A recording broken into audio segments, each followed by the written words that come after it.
Hello, everyone. My name is JD Calderon, and this is Indy Comics Explained. And yet again, I brought another fantastic group of independent comic book creators. So please hit like, hit subscribe, share out the video, let everybody know we're here. And once again, I'm gonna bring on this guy who likes to do 15-minute intros for some reason. I don't know why, but he does it on his show. It's real crappy, but I got him here. What's up, Jay? Yeah, that's wait. That, Go ahead. That's the only motherfucking intro that matter right now, okay? You whistle like a motherfucking man, bro. Oh, I'm sorry, just demonetized you. That's okay. I can afford the 44 cents. What, you don't like the 15-minute intros, bro? You don't like the lead-ins? You don't got the build-up of anticipation? Come on, bro. All right. You gotta Tom, how you doing? 18 seconds. You have 18 seconds to tell people what your show is, and then you got to get on with it. And Calderon has that cold now. You got it's cold already. It's cold already. All right. Mr. Sam Vera, please introduce yourself. What's up? I'm Sam the Crazy Man Vera, host of Catch the Craze podcast and creator of Cosmic Wars, which is currently right now on Kickstarter in the last hour. Get your copy today. See, Rosario, 18 seconds. I took more than 18 seconds. Get out of here.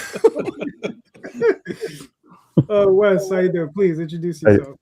Hey, I'm Wes Hartman, creator of Sky Sharks Remastered, currently on Kickstarter in the last 4 days of the campaign. All right. Cool.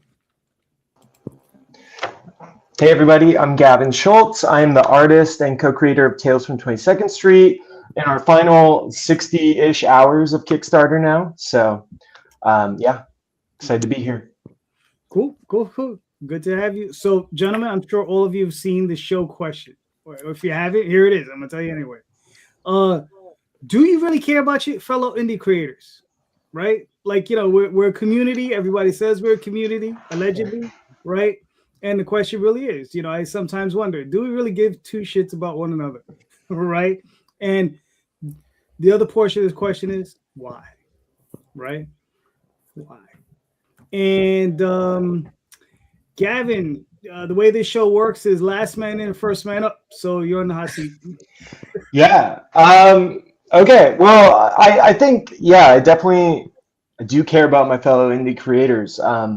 I heard something very recently. I can't remember. I think it was Monty King, the indie creator of like Bootleg Spider-Man, some other things. But he said, indie comics are the future, but they're also like, it's not a competition. It's kind of like a giant collaboration.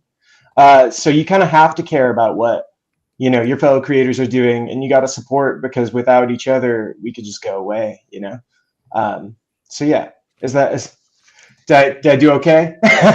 You're fine. You did fine. Cool. There are no right or wrong answers. That's all good. Yeah, I guess I don't care. No, I'm kidding. That's all right. Only when Jay talks. It's always wrong. Wes, please, what are your thoughts? I'll say yes, you have to care, but within reason, because I'm very much a head down, do the work, and I stay fairly isolated, but I have generated a bunch of good friendships within the indie community, and those are guys I try to stay up with the most, and I try to meet new people here and there, but there's also a lot of drama I avoid by keeping my nose to the grindstone and focusing on the people that I kind of know the most and am most familiar with. So yes, I care what they're doing, and it's a valuable resource share, because the people I'm friendly with, we share advice, we share talent, we share information, and all that's incredibly valuable, because it avoids a lot of problems that can come up by finding the wrong company doing the wrong thing and costing you a lot of money and time.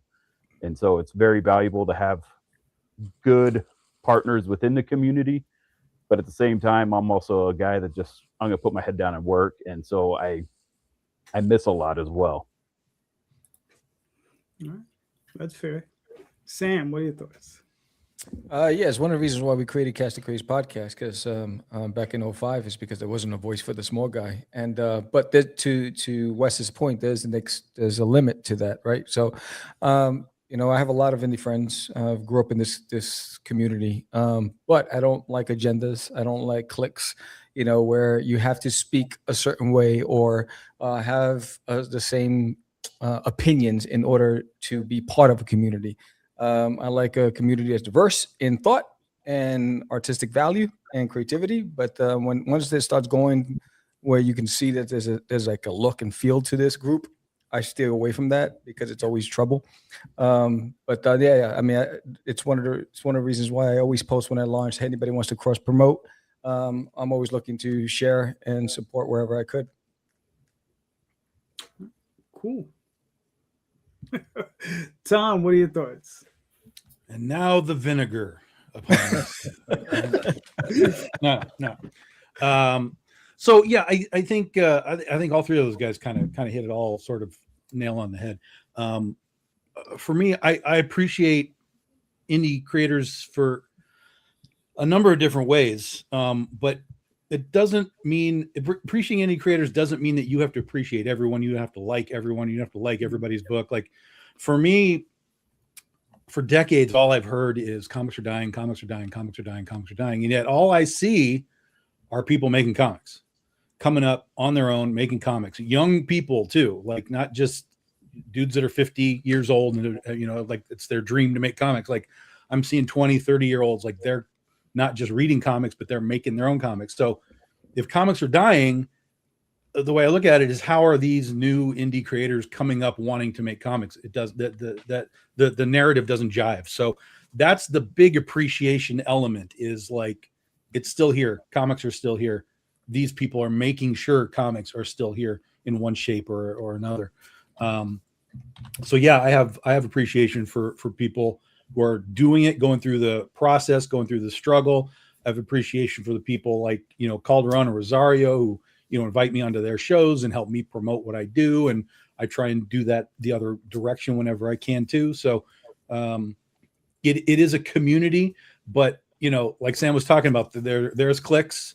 You can either fight and run into walls all you want with that stuff, or you can just essentially just build your own clique and exist in your own bubble, and all of those bubbles never have to touch, and you can still say, you know what, I'm glad those guys in the other bubble are making comics too, because it just raises more awareness for the art form across the board. So yeah, that's kind of where I come at it. All right, cool. Jay, you've been chomping at the bit since Friday. Yeah, I can't say you. I really can't focus on you. You guys are cool. You're right. I'm definitely joking. And what the guys are saying, right? Wes, Sam, Tom, I'm in line with, right? Tribalism is detrimental to anybody's work. But at the same time, you know what? Let me rewind. I want to see people succeed, whether it's in comic books or whatever their lane is that they're trying to get to.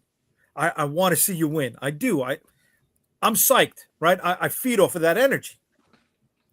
But at the same time, I'm not going to drag you across the finish line, right? I can't. I've got my own stuff I got to handle, and there's people out there who are definitely of that ilk, right? But then there's the groups of people that are out there, tying up their boots, putting their money where their mouth is, and creating stuff. And if somebody's like, hey, how do you do X, Y, and Z? I've got no problem sharing that information, right? I'm not going to hold that back from anybody. Like Tom said, and what you do in Calderon, yeah, I got the thing on and what Sam does, I got the thing on Fridays, right? I invite people on, they're welcome. Doors never close to anybody. If they want to come through, shoot the shit, talk about their stuff, right? Talk process. Vent their frustrations on where they're at in their current state of work. So do I care in that regard? Yeah. But I don't care about those that want me to do the work for them. Does that make sense? I mean, You know, it's that what's that adage? You can bring the horse to water, you can't make him drink, right? I ain't gonna fucking serve you the goddamn water every time you get to the goddamn water hole. You know, I showed you how to get there. Whatever. I understand I'm abrasive, but that's all right. That's who I am. I'm sorry. I'm all over the place right now with that. Yeah. I wanted to started getting very internal, Jay. Very. I wanted to come I'm at it with sorry a joke, about myself. you know, but it's like, yeah. I don't know. Once Sam mentioned the tribalism, I was like, yeah, that's out there. Tribalism is real, though. That's in every. That's not just comics. That's humanity. Is 100%. tribalism? You know, so you can't really. There's really no. That's what I was saying on my part. I was like, you can't really fight against that. You can try and scratch and claw and get into whatever sort of bubble you want to try and get into, but it's going to be difficult just because of the way humanity works. Right. You know, and so oftentimes it's better for you to just create your own side of the road, build on that. And if someone on the other side of the road wants to come see you, then you can kind of meet in the middle and start to, you know, that's right. build the bridge, you know? So, but you know, there's so many people, it's even just in like, hey, I'm making a comic. How do I get a publisher? Like, yo, that's 1998. Get a publisher, man. Like we're not in that world anymore. Right. You do this yourself first, then you can take steps to get into other markets and so on and so on. But you don't just have an idea and go to a publisher. That doesn't work anymore. So like you were saying, it's the horse and the drinking and the finding it and whatever. But yeah. I get it. Cool. For myself, I'm of two minds, right? There are days that I love the community and I want to help everyone. And there are days I'm just like, just stop. All of you just stop. Just be done. Please just go away. I don't want to read any of your work. I'm done with you guys. And yeah, that's how I feel. You know, but like I said, I do this show. I do this show every week or almost every week. You know, we skip a couple of days a year. But I mean, in total, though, I do care because it's kind of like Jay said, I want to see everyone succeed. And I do think there is room for success. And I mean, you know, look, some people are going to be more successful than others, but I think the most positive thing I think I can imbue or espouse is to say that, you know, find your success in the work, right? Do your best work, and that's where you find your success, right?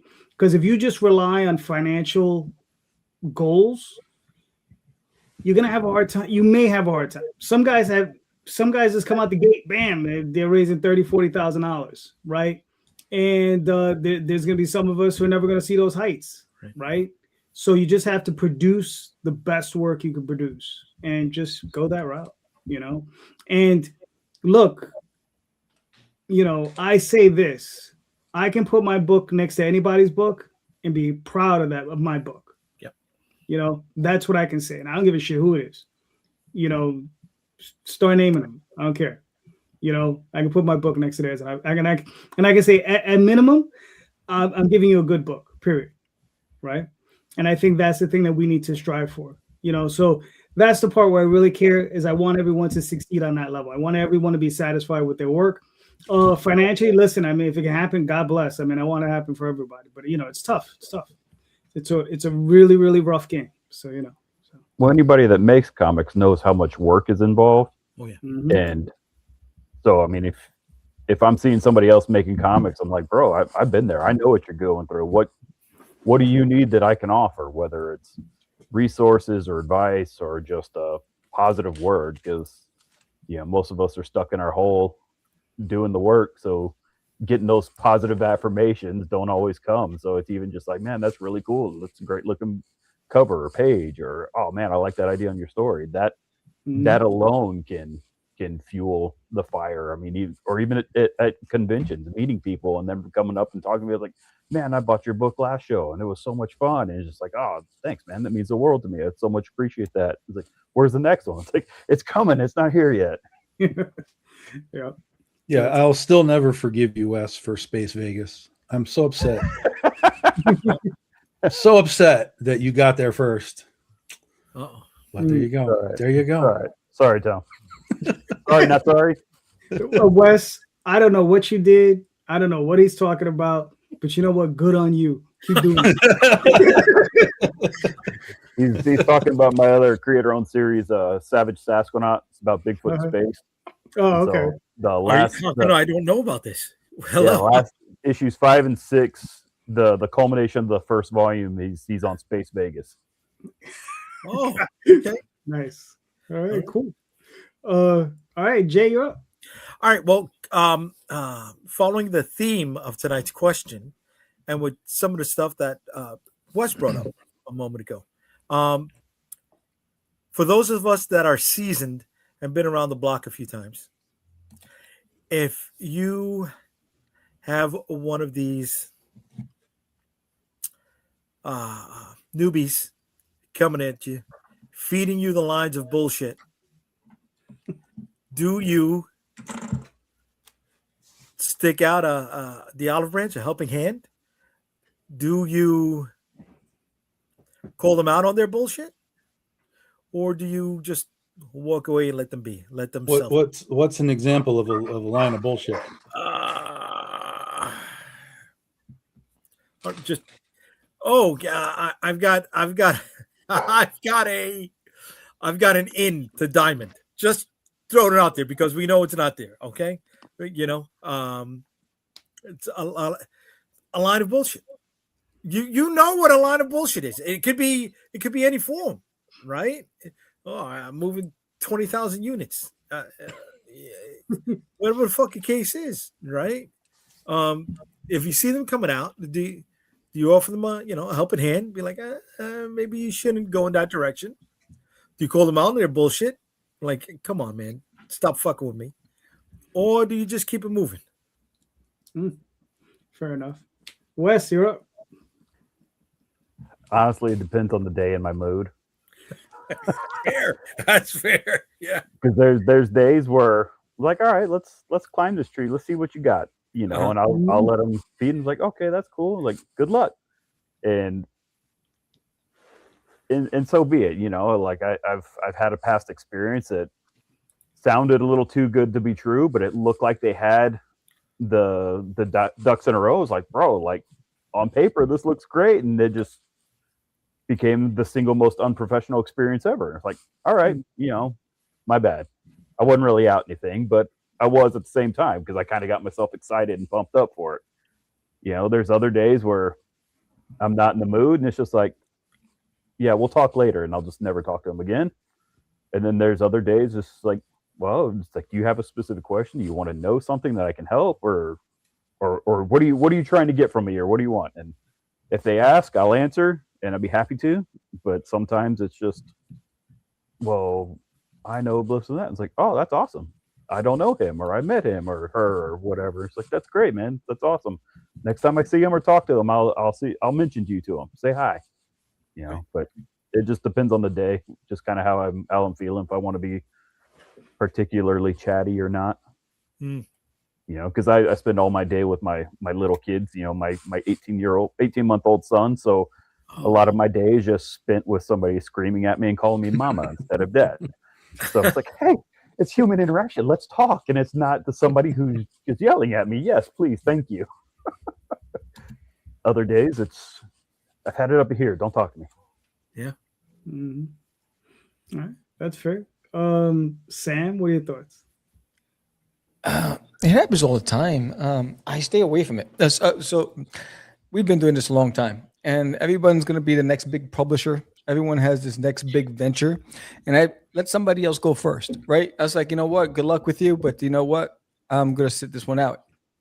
I may miss that train to prosperity, but I'm willing to take that risk because I've seen so many have come with grandiose aspirations and they just don't have the mechanics or the foundation to actually achieve it. And they've had that most of the time I've seen it where they didn't do their homework, or there's so many steps missed along the way. And so I'd rather let somebody else be the first, and I'm never the first or second. I'd rather wait to see it perfected before I decide whether or not I'm going to go in and go that route.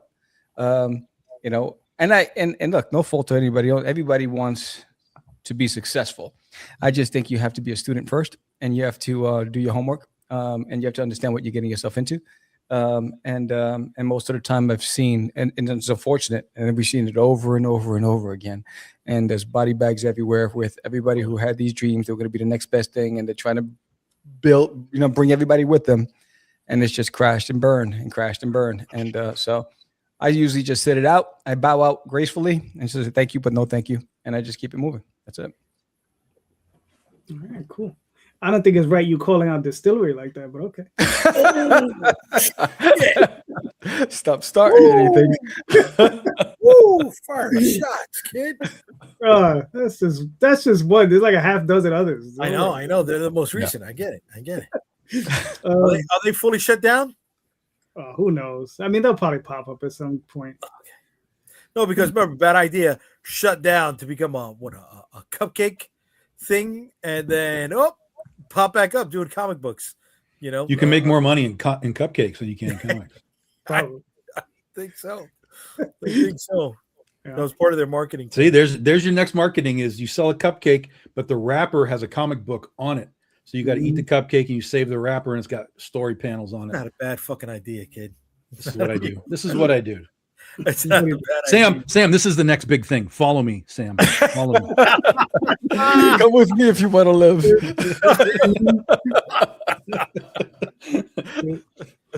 All right, Gavin, you're up. What are your thoughts? You're muted.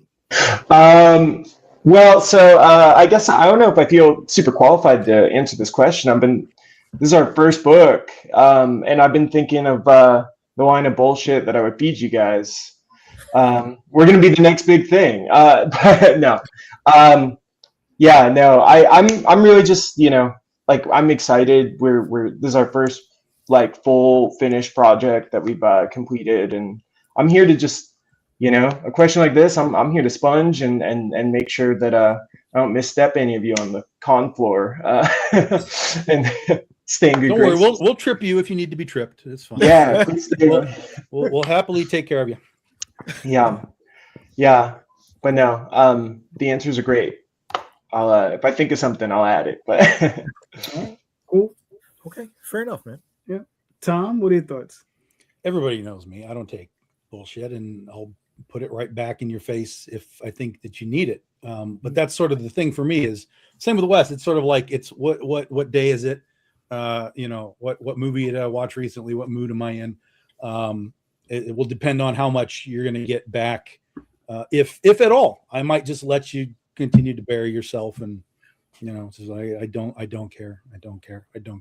But where it really bothers me is if somebody is not just simply like, it's one thing if you're pitching something to me, like I can fine, whatever, I can yes or no, or I can devil's advocate with you or whatever. But if you are taking that stuff out to the public, and you're actively sort of engaging with folks like Gavin who are just starting off, and you're giving information or thought processes or things that I know are not where these guys are supposed to be, that's when I'll speak up for the most part, because I don't want anybody to get tripped. Gavin, I want you to have a nice path ahead of you before you reach the inevitable bumps in the road. But if someone's out there just clearly just giving bogus thought processes and information, that's not going to fly for me, and I'll challenge them on that. And then if they have answers, that's great. Now we have a different level. Okay, now I see you're on a different level with what you're talking about.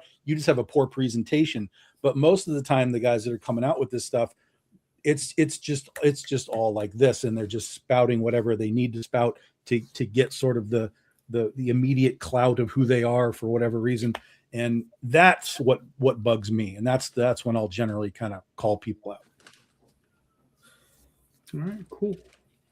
Well, one thing about comics, everybody's got their own path. Like there's no one way to do anything.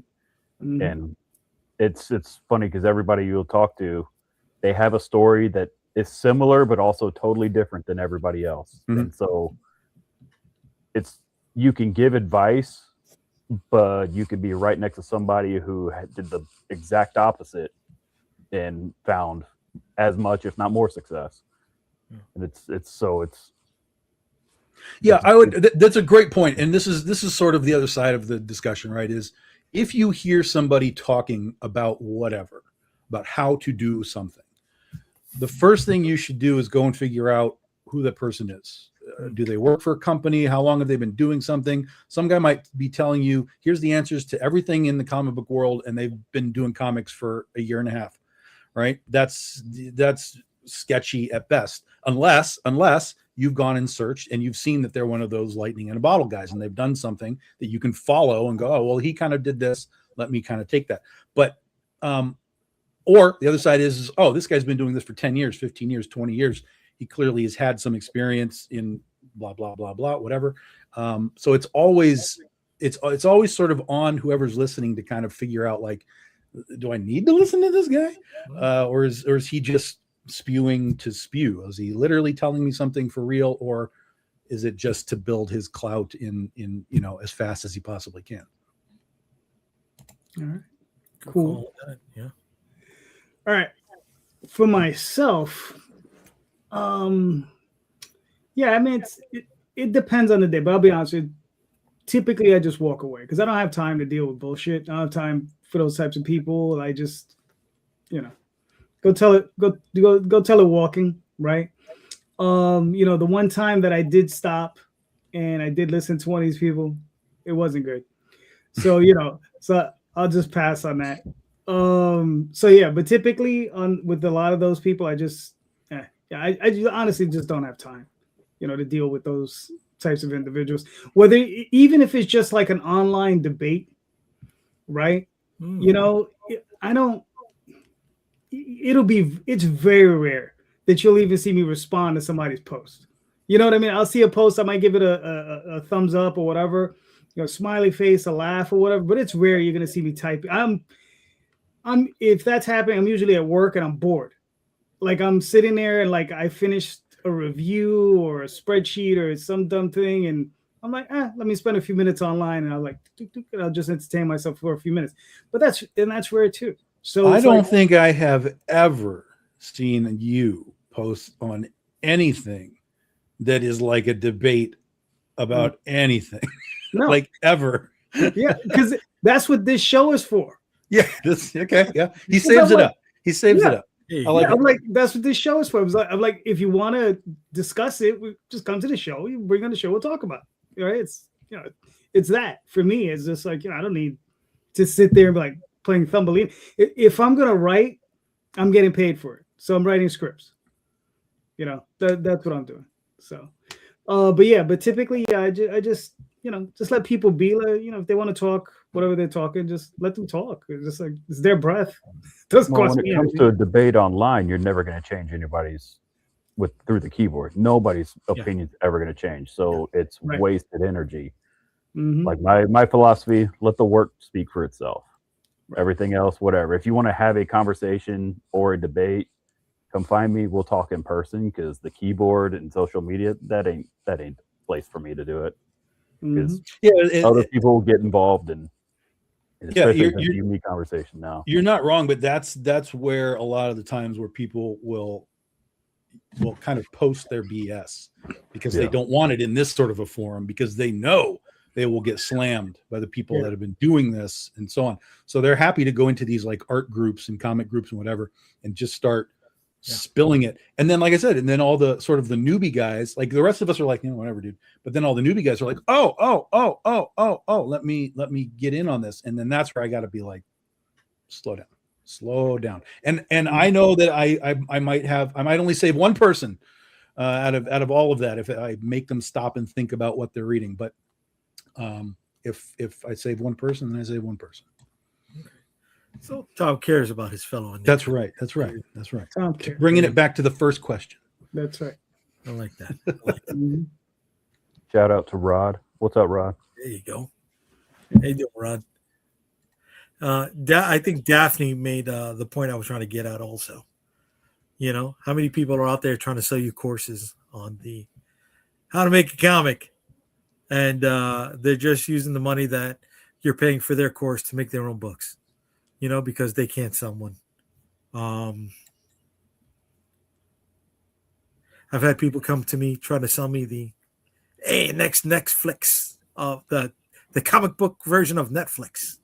I've had people try to set up meetings for me when they know I'm at a con. Are you going to be available during this time to talk about blah blah blah blah blah blah blah blah blah blah blah? And it's just like Wes, you know, am I in on it? You know. So do you don't respond to the Nigerian princes?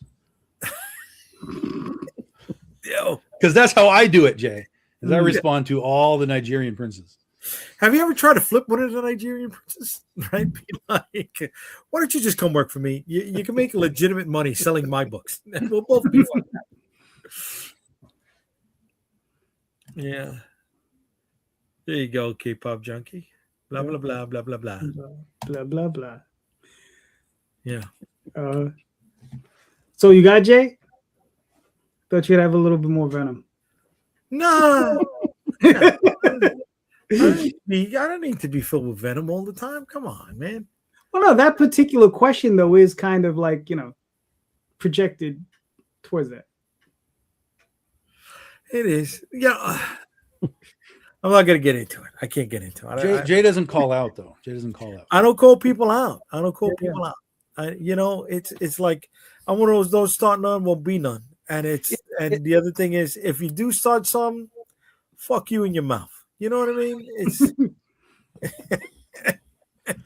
you know, because like Wes said, you know, when you're online, you know, nobody's opinion is going to be changed, but they don't got the balls to say it to you in your fucking face. Yeah, you know, that's another thing, man. Say something to me. Say something to me. Fucking cunts. The venom, it's coming. It's boiling. It's bubbling. I don't want to bring it out. I don't want to bring it out. You know, we're having a good time. You know, it's all right. I don't want to be. I don't want to be so abrasive. Okay, that's right. But he's there. Wow, that guy. See, that guy got to you. Yeah, somebody got to you about that abrasive part. You know. It's you hurt me. I'm gonna show you on the screen where they touch me.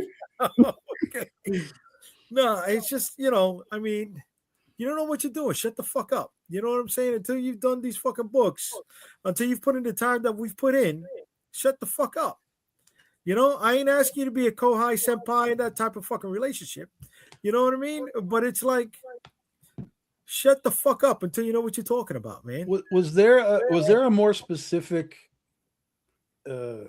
point that was given across when you got the abrasive comment?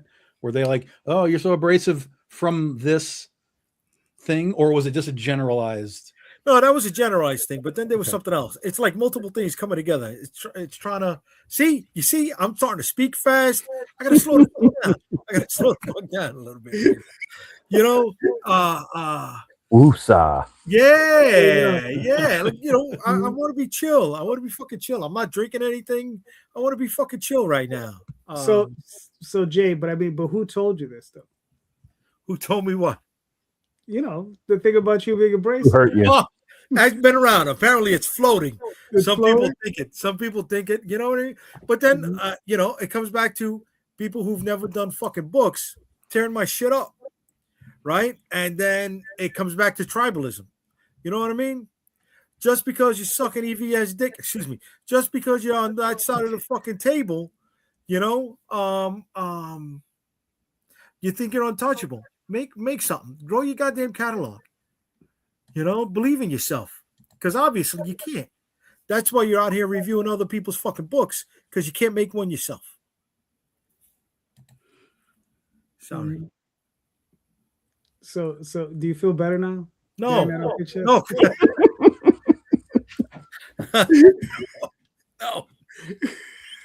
Now he's mad, dude. We egged him on. We do this every week. You can't worry about reviews. You can't, like, ever. I famously do this Western Wizard of Oz, right?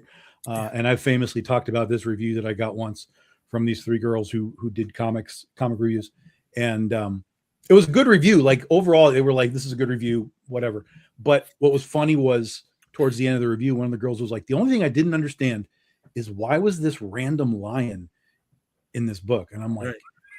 random lion. Do you have no context of what the Wizard of Oz is? Like, so you have to always sort of understand where some of this stuff is coming from. It's coming from an alternate sort of bubble, essentially, like we talked about. It's coming from an alternate bubble of just like, well, I exist in this bubble, but I'm going to go look at what's in someone else's bubble and see what's there. But just don't just don't even worry about the reviews, man. No, it just doesn't matter. I know. It's just, when some dumb motherfucker tells me,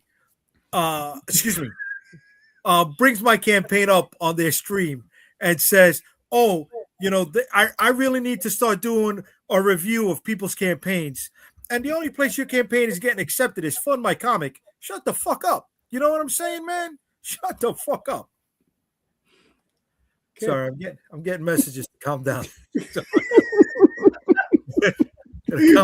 I can calm down. You know what I mean? But the thing is, they won't have the fucking balls to say this to me in fucking person. Say it to me, motherfucker. You feeling better now? You okay? No. Yeah, because the only reason I won't backhand somebody in public is I don't want to get kicked out of the convention. I mean, I spent in a fucking investment in these places. They're not cheap. It's like, shut the fuck up, man. All right. Sorry. So Jay, you sure you're okay? I'm all right. All right, moving to the next. Tom, say your fucking question. Whoa. Just chill out, man. Because I mean, you're getting all warlike. You guys swept me up. You're getting all warlike. You don't think I'm gonna be worried? Cosmic Wars, bro. This is what we got to worry about right now. Cosmic Wars, okay? So there you go. Sam, do you want me to play this video? Yeah, sure. Yeah, it's whatever. Wow, just 24 hours. We are right here at this moment. In 24 hours, the campaign ends. But there's so much to accomplish. With your help, we funded in an hour. With your help, we unlocked the first stretch goal. With your help, we unlocked the first backer goal. We've also held multiple raffles, and a lot of you won some amazing swag. But it's not over. We're just 10 backers away from unlocking the next backer goal, and we are $353 away from unlocking the next stretch goal. And that is raffling off issue number 0 from 2003, and all physical backers getting a 5x7 print of Gorf versus Evil. A lot of you have come along the way. I appreciate every one of you, but some of you are still waiting. Can you pledge now? Let's end this campaign on a high. We can do better than 50, but I need you to do so. Click that link, pledge today. I'll see you at the end of the Kickstarter. We're warriors in a cosmic war. All right. Sam, what are we looking at? Walk us We're through. looking at the first comic book I ever created. I created the character back in when I was 12 years old. His name was Scrungy at the time, and he was my imaginary friend that I gave form to. And then he evolved into Cosmic Gorf. And so his first debut was in 2003. And then I decided to go back in the archives, redo the entire thing, add new characters, expand the world. And this is the new launch of Cosmic Wars. That's a time-lapse drawing that I did on Clip Studio. Basically, it's the story of a fallen hero. He was supposed to protect the king in the great battle. He didn't show up on time. The king fell. He blamed himself. He went into exile. And he is also the protector of the Arthenian star. And now without him, he puts everything at risk. And the daughter of the king, Princess Reina, now becomes ruler, and there's never been a female ruler before. So she has resistance from all sides, and Lord Evil is trying to overthrow her. And so she needs to search for Gorf and find him wherever he's hiding in order to get him and convince him to come back. Even though her army believes they don't need Gorf, she believes she does. So this is where the story begins. And it's a 30-page issue. It's issue 0. And I'm excited to debut it here. It has some fantastic covers, one by Lou Pon, who did an homage to Frank Frazetta's Conan. It's fantastic. That's a variant cover. And Marco DeFilio, who did indie books like Path of the Pale Rider, he did a fantastic cover as well. That's also available on this campaign. We have blind bags. We have variant covers. We have a lot of great swag and amazing add-ons. All right, cool. And we're down to the last 12 minutes. Oh, damn. So back in now. So this is obviously the first issue. How many more issues do you think in this arc or this story? This story was written to be 100+. So, I'll take it as far as I can while I'm on this planet, but it was written to be an ongoing series. Okay. But let's say that you probably have a current arc you're working on. Like, how long do you think the arc is going to be? Every arc is 10 issues. Okay. Mm-hmm. Yeah. All right, cool. And there's fantastic characters like Lord Evil and Zarkinar and Commander Rox and Zanzarax and Professor Ramses. Duty, yes. If you've read any of this in my toilet, you've seen some little what do you call them? Elements of Gorf. So there was posters in the bedroom, but at the end of issue 7, there were 3 alternate endings. One of them was with Gorf. If you picked up Duty's Monsters, Gorf is in that book as well. So there's a crossover, but not in this series. They have spin-offs, and I wrote a children's book with Gorf and Duty that I've also produced as well. But they do cross over, but for specific reasons. But they're not in the same universe, but they do meet. Okay. All right. Cool. Now, what type of age group do you think this would be appropriate for? 10+. 10+. Okay. Yeah. Because of the swords and the guns and all that stuff, whatever, the laser blasters, but say 10+. Gotcha. All right. Cool. So I mean, you said you started developing this when you were 12. What made you think of picking it back up and continuing? Well, Gorf was always in my heart, but every year for the past 4 years, George kept saying, when are you going to do Gorf? When are you going to do Cosmic Wars? When are you going to do Cosmic Wars again? And then so after Forbidden was released, I realized that, time is not our friend, right? Tomorrow's not promised to anybody, right? So I was like, you know what? There's no better time to introduce it than now, a break before I release issue 8 of There's Nail in My Toilet. So I needed to recharge myself artistically and creatively. And so once I started digging into crates and looking at the old files and stuff, I got excited again. And I was like, all right, you know what? I got to do this. And I just started. It felt like I just reconnected with an old friend. All right, cool. Well, I mean, so we have George to blame, is what you're saying. Yeah. But I mean, if you've seen Gorf, I mean, if you pull up the camera, this is what Gorf looked like when his original design. Right here, he looked like a mixer of Alf and the Stay Puft Marshmallow Man. When I was young. Okay. So that was a clay. That was a clay model that I did. Right. So he's been with me. He's been with me forever. All right, cool. Yeah. So you got. Let's see. What are we looking at here? Another 10 minutes, everybody. So if you want to jump on, now's the time. Go get it. All right, but you did nice. You did 3 times your goal. So. Yeah, and every physical backer gets a 4-inch sticker, a Cosmic Guardian Defenders of Freedom sticker, and every backer at $25 and over gets a Cosmic Gorf sketch card. So, and then we've unlocked as well. So, all right, cool, very nice. Listen, another job well done, sir. Thank you. Trying to catch up to the big boys. I am too. Yeah, we all are. All right, Wes, do you want me to play this video? Yeah, you can. It's about a minute. Hi, everyone. I'm Wes. I'm so excited to be back for the final issue of Sky Sharks Remastered here on Kickstarter.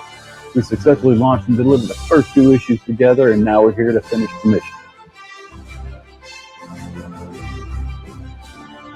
In this final chapter, the stakes couldn't be higher. Dr. Castle's doomsday weapon is live, and the world is hanging by a thread. The Sky Sharks must infiltrate the Steel Fortress of War Island for one last dance. It all comes down to a final face-off with a former friend. Is it redemption or doom? You'll have to read to find out. This is the definitive version of the story. Like the first 2 issues, this is more than 40 pages of diesel punk adventures. fully remastered and recolored. And because I've done this before, the process is dialed in, the book is nearly complete, and the rewards are set, and I'm ready to get this final issue into your hands. Thank you for supporting this journey from the beginning. Let's finish the series strong, hit that pledge button, and let's get the Sky Sharks in the air one last time.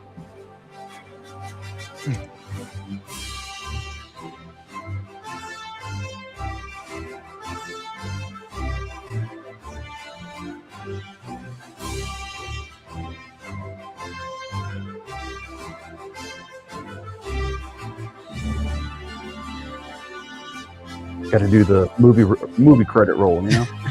Yeah.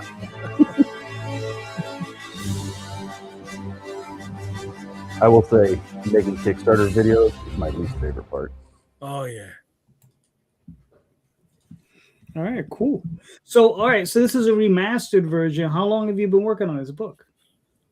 Oh man, so this was my very first creator-owned series that Fred Perry and I co-created way back almost 20 years ago. Actually, Rod Espinoza there in the audiences was around in the same studio in those days. It was originally a 5-issue miniseries that were released monthly and kind of came and went without any kind of fanfare. I mean, at the time, there was nothing like it on shelves. You know, Rocketeer was out of print. You know, there weren't monthly comics. There were no pulp comics. There was nothing like it on the shelves. And I was like, man, I want to read something like that. So we made it, and it kind of fizzled out. And we had copies, but over the years, they became unavailable and have been unavailable forever. And for a long, long time. And since I started doing Savage Sasquatch through Kickstarter and kind of building my own little audience through that, I found all my old files, and I was like, you know what? Like, I'm going to have time between Volume 1 and Volume 2 of Sasquatch. It'd be really cool if I could have something in the meantime. Like, all this work is done, but I am, 15 plus years better.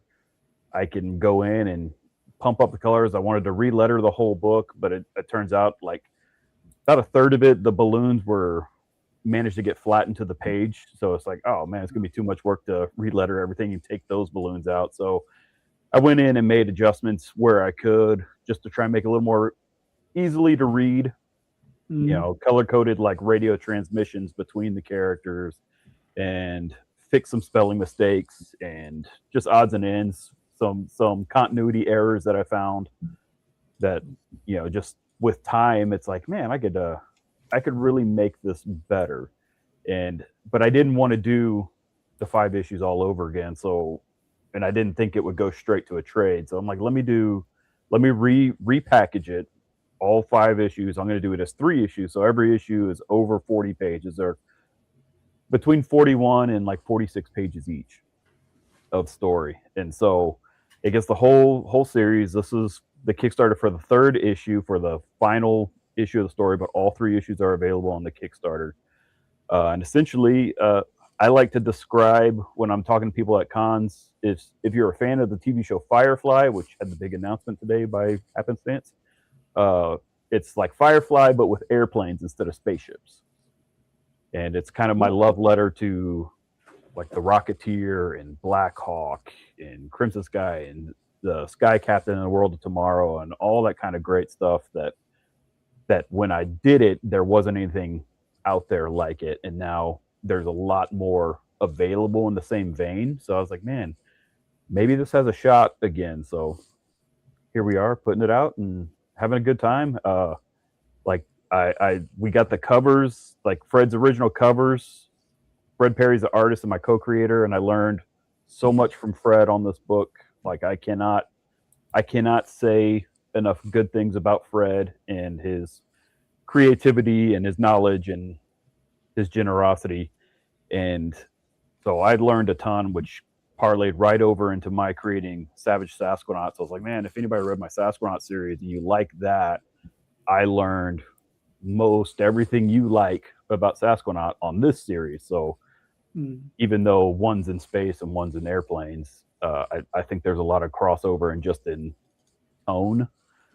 But yeah, it's been a love letter to come back to this series because I'd kind of kind of put it off, kind of put it out of my mind. Hadn't read it since it came out. So once I started bringing it back, I read it just kind of cringing, like, oh man, how bad is this going to be? And it's like, oh man, I'm having a lot of fun with this. And I instantly saw just minor tweaks. I'm like, man, I can't believe I didn't do this originally. You know, they've got a big flying fortress that in the original release, for whatever reason, I called it the Colossus. And I'm like, dude, they're sky sharks. Why in the world isn't the Megalodon? Like, just like, duh. So just some of things like that I'm like, yeah, I really want to make these changes and kind of create the definitive edition of this series and bring it back to an audience that didn't see it when it first came out a long time ago, or heck, at this point they may not even been born. So true. But it's a lot of fun, man. I really do like this, and it's been great going back to it and revisiting the art, and just I've been having a lot of fun. It was going to be, I was hoping to release it all within like a year and a half, the 3 issues, but life kind of stretched that out. We had events happen, and we're having a kid, and like, oh, I got to go work and make sure I got enough money, and so what was going to be an 18-month period became about 3 years. So it was about 1 issue a year on average. So not too bad, but I'm looking forward to finally get it done and in everybody's hands, because I feel like it's been a long time coming for everybody to see this how it should have been seen all those years ago. When you have time to do it as opposed to a monthly deadline, it can really make things look better. True. So I mean, when you guys were doing it monthly, I mean, were you actually like, did you guys give yourself a grace period? Are you 3 months ahead, or were you guys just banging it month by month? No, we banged it out. I mean, yes and no, because at the time we were also printing in China. So we had like a window. So we would get done and send it to the Chinese printer, and we wouldn't get it back it'd take about 2 months to get it back. So while we were ahead, we were also behind. And so, I mean, it was just, and while we were doing this, Fred Perry's main series was Gold Digger, that he was doing every single month, writing, drawing, coloring, lettering. So, I mean, he was doing both books concurrently, doing his main title, and then he would come and pencil and ink this book, and he would also do some lettering in it, and then I'd go over it, and we kind of tag teamed it to create what it became. And so, I mean, he did a Herculean task that there's nobody beyond like Jack Kirby that has ever drawn as many comics in a month as Fred. And so, I mean, he was doing great stuff, and it was really cool. And it's like, he would give it to me, and I would have about 10 days or less to color it. And like the last issue, when we put out issue 5, it was like a 30-page book, and I had like 5 days to color it, which the fun part was, that's my favorite issue. I feel like that was the issue that looked the best, because it's kind of, you turn off your brain and don't second guess anything and just do it, and all of a sudden, like, yeah, it's good. So I'm actually revisiting that issue now. I just finished the work earlier this week, and I didn't have to do as much as I did the first remastered books, so that was nice. But yeah, man, it's been a lot of fun, and it makes me want to do more, but at the same time, I don't want to do more without Fred. Right. So, because he was everything in this book with me, and it's just like, I don't really want to do it without Fred, but maybe one day it could happen. But I'm not counting on it, but you never know. I'm never going to say never. Right. Gotcha. I know he's a busy guy. Yeah. Is he semi-retired these days, or is he just, because I know he's still doing a book over at AP, so yeah, I'm not exactly sure I know he's still drawing books, but I don't think he's doing monthly titles. Right. I think that's the difference. I don't think he's doing the monthly grind, if I understand correctly. We don't chat nearly as much as I would like to, because he's a dude that, again, he knows the grindstone. So, I mean, he doesn't answer the phone. You're lucky if you get a reply to an email. So it's kind of catch as catch can. Very, very, very seldom I get to talk to him. But I got to see him last year. Anarch Press had a 40th anniversary birthday bash, like one-day con, and brought all these people out, and Fred came out, and it was a lot of fun. So I got to sit with him and show him what I'd been doing. He knew what I was doing. He drew an extra cover for the first issue, and Nice. and so it was a lot of fun. And he was just like, oh man, I was talking about like the Colossus becoming Megalon. And he's like, why didn't we do that? I was like, I don't know, because I'm dumb. Just obvious things like that. But he was just like, oh man, he got all excited again too. So you never know, man. Maybe one day he'll be like, man, I want to draw some more Sky Sharks. Like, let's do it. I ain't gonna say no. Yeah. All right, cool. So you got another 4 days. Got a little bit of work to put in, but I think you're gonna make it. I don't think you're gonna have an issue there. I hope so. You're I hope looking so. good. All right, cool. All right, next up.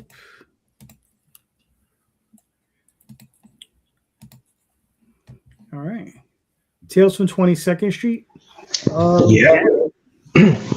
Yeah. So this is our book. We don't have a fun video. I think we both had anxiety about making a video, and we were like, let's see if we can do this without one. So we just took that swing. But so we've been, for the past 2 years at least, probably more like 3 or 4, during like the post-COVID era, we were playing a lot of video games, and Joe lives in Detroit and I live in Chicago, but we've always been like good friends, and we just started writing a story together, like not even playing video games, just like in a chat. And then I'm the artist, so I was doing all these like sketches and stuff, and we were like, oh, we should have like this, we should build this like world. But I guess I'll like give you some context for like the pitch, right? So it's set in like an alternate 1995 in a city called Deepwater. Hydro theft is at its peak, street gangs run rampant, and the clock's ticking for this city until their water supply runs dry. And Trail Hicks is he's this squirrel college student who over like every night like is a DIY vigilante crime fighter type who wears like a sweatsuit and has a fanny pack full of mail order gadgets, and he uses those to try and protect his neighbors from lizards that are stealing water, and then uncovering like this bigger conspiracy of what's going on with the city's water. I've been doing the like for fans of type thing so it's kind of like, obviously we owe a lot to like Mirage Studios and like TMNT, but there's also a lot of Kick-Ass or like Spider-Man, like teen superhero tropes, and then there's like a little bit of like a Soylent Green type thing going on with like kind of this dystopian world. So I did all of the art for this book. The colors, my fiance helped us color flat. And then I kind of, did the embellishment that I needed to. Try to keep things relatively flat. Although it's set in the 90s, the book's like art style and like overall tone owns like a ton to 80s comics. I mean, I was like, as a 12-year-old, like I worshipped Batman Year One. I thought it was the coolest book of all time. As did I have an appreciation for like Born Again and like all those Frank Miller books, Sin City, obviously. So yeah, this is our first campaign and it's gone really well. I don't know if we were entirely prepared for like, we thought like we would hit our goal like right at the end and it would be good, but we've really funded the heck out of this thing. Good. And we got to cave out some time to meet up and sign copies and bag and ship stuff, and yeah, it's exciting. All right, cool. Now this is an issue 1. Is it a one shot? Is it a limited series? Yeah, so it is. We definitely are doing 5 or 6 issues. I think like we've constructed a world that there's so much to play with, and like just like kind of setting everything up was really difficult. But once you kind of lay the rules, we've been able to like issue 2 and issue 3 are like written, and I've already started laying them out. Like we're going, like things move a lot quicker. But this first issue is also like double size because there's a lot of ground to cover, a lot of catching up to do. And yeah, I think ideally, like, it's one of those things where we would like to just kind of do an issue a quarter. It keeps, I don't know. I really love drawing this book. It's a lot of fun. All right, cool. So 5 or 6 issues. At least. Gotcha. And but that would be the arc. Yeah. We definitely have a 6-issue arc. It could end up being 5, but I think it's gonna be 6. All right. You are the artist. You'll make that decision. Yeah. Yes. And it's also like, it's definitely, friendly to, I would say, like 12 and up. We had to use a lot of Grolics. We had to swap out some of the swears for, but I think it adds some personality, especially with him being like in college, and we're doing it at a smaller trim size. So I'm a big fan of like the new like compact comics and like the Marvel Premiere Collection, just because of, I ride the train every day. I like to like take a book on the train, and it's way more difficult to read like, the 6.875. I forget the exact dimensions, but floppy like on the train. I was like, it'd be nice to have something that kind of like is commuter friendly. But then I realized that's like the young adult size. So we were like, oh, we gotta take the swears out. We gotta make this because we don't want any kid to go pick it up and they'll be like, "Mommy, what does fuck mean?" yeah. So, but yeah, no, it's I'm excited. I'm excited for you guys to. I know. I mean, looks awesome, man. I like it. Looks Thank you. Really, really cool. All right, so you got another 61 hours. You got 114 backers. You did well past your goal, so you guys are really good. Good. Yeah. So again, everybody, pick up another book. Awesome. Very nice. All right, real quick, I'll throw up my campaign. I think another 3 days on this thing.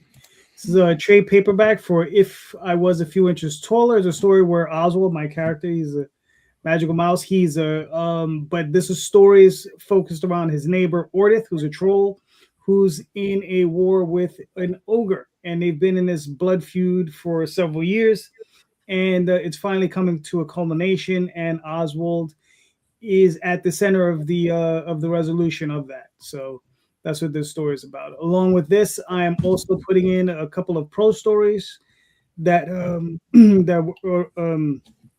that also coincide with this, and they're in this portion of his life, because I go through Oswald's entire life cycle, and this is the very beginning. So, and so that's what's going on. I think I got another 3 days. Yep, got another 3 days. So there you go. All right. So thank you so much, everybody. And Tom, you're up.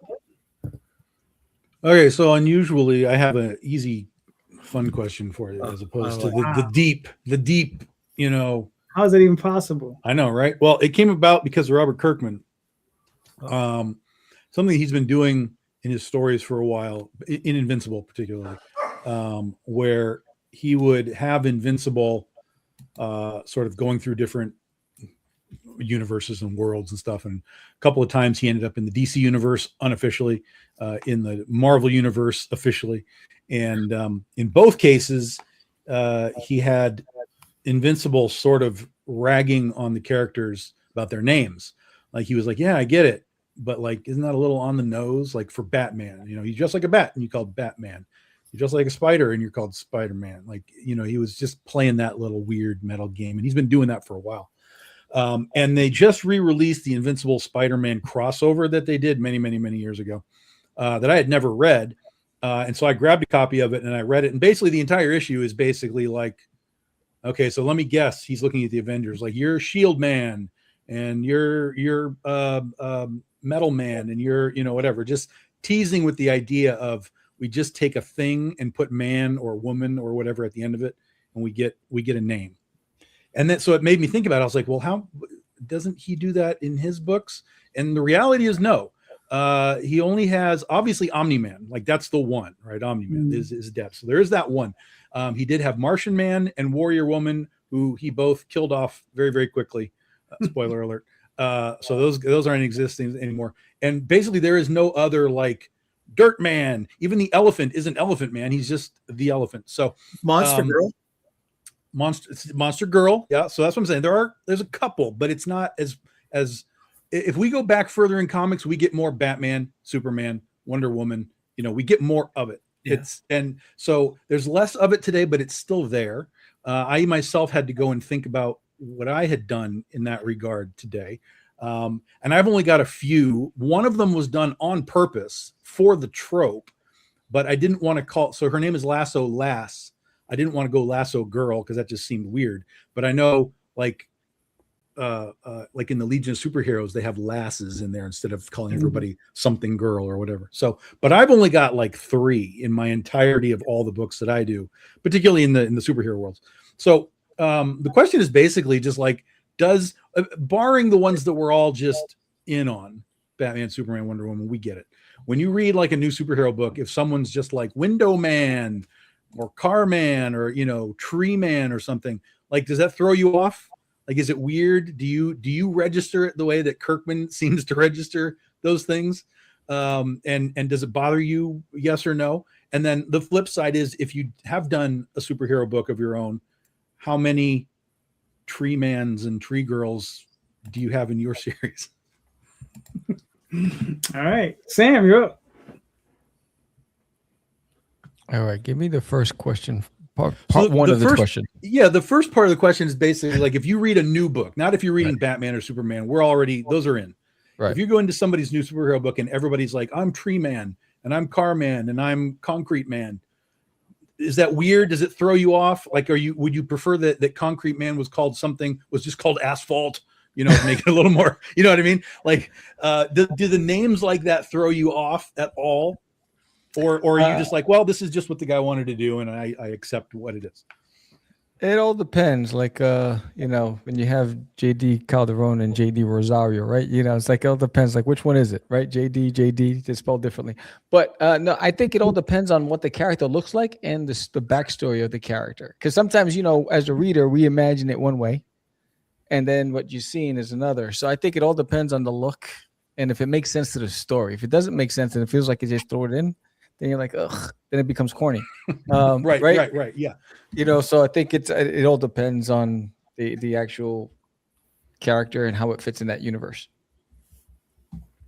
That's my best answer. JD Rosario, stop acting up. No, wait. I'm with you, kid. I'm with you on that one. All right, cool. Gavin, what are your thoughts? Yeah, so I think it depends on, or like, I guess I want to clarify. Is it like, are we talking about like a super serious comic? Because it can be however you want to interpret it, right? And I think that's kind of where Sam's coming from. Like, if it's a super serious comic and dude's named Tree Man, it's probably not going to play. But if you understand that the comic is a goofy thing, it might work better. But however you want to interpret it. Yeah, I think if it's like something that's presenting as very serious and it's like a fresh new thing, and it kind of comes off goofy to me, it takes me out of it. I would say I would almost just rather not know the name, and there's some contexts where it works, like a series that didn't feel off guard, like in that regard. It was have you guys ever read Mudman by Paul Grist? It was like a very, very short, like 4-issue series, like in like 2004 or something. But that Mudman, I was like, oh, this is cool. Like, I don't know. It was sold to me. I couldn't tell you how, couldn't tell you why. But I think it had like maybe a little bit of that homage to that Silver Age kind of feel. And so it felt appropriate. But yeah, generally speaking, I'm not a fan of naming your character something hyphen man or woman or girl. Now I will say we named our character Shade Tail in an anthropomorphic universe, so I guess maybe I'm not not beating the descriptor noun type thing going on. But yeah, those are my thoughts. All right, cool. Wes, what are you thinking? Well, I mean, you're not going to beat Tether Tyrant. I mean, I know, right? That's not even, he should have been Tether Tyrant Man. I mean, that was fantastic when Kirkman did Tether Tyrant. I was like, that's amazing. I love that. He has a lot of great names, and that's why it kind of got into my head. Like, does he have X-Man, X-Woman? And he really Not doesn't. Many. I would say it'd probably take me out at this point. Kind of once Invincible ended, it kind of just put the kibosh on superheroes for me, because I'd already kind of transitioned away from Marvel and DC, because they were just going, it's like, I've got what I love from that, and I love that, and I'm good with not knowing the new stuff. And then Invincible ended, and it's like, that's kind of the capstone for me for superheroes. So if anybody's doing a new superhero, I'm probably not going to look at it. That's just me, and that's okay. So if I was going to read a superhero comic and I saw, Carpet Man or whatever, I'd be like, cool, it's another one.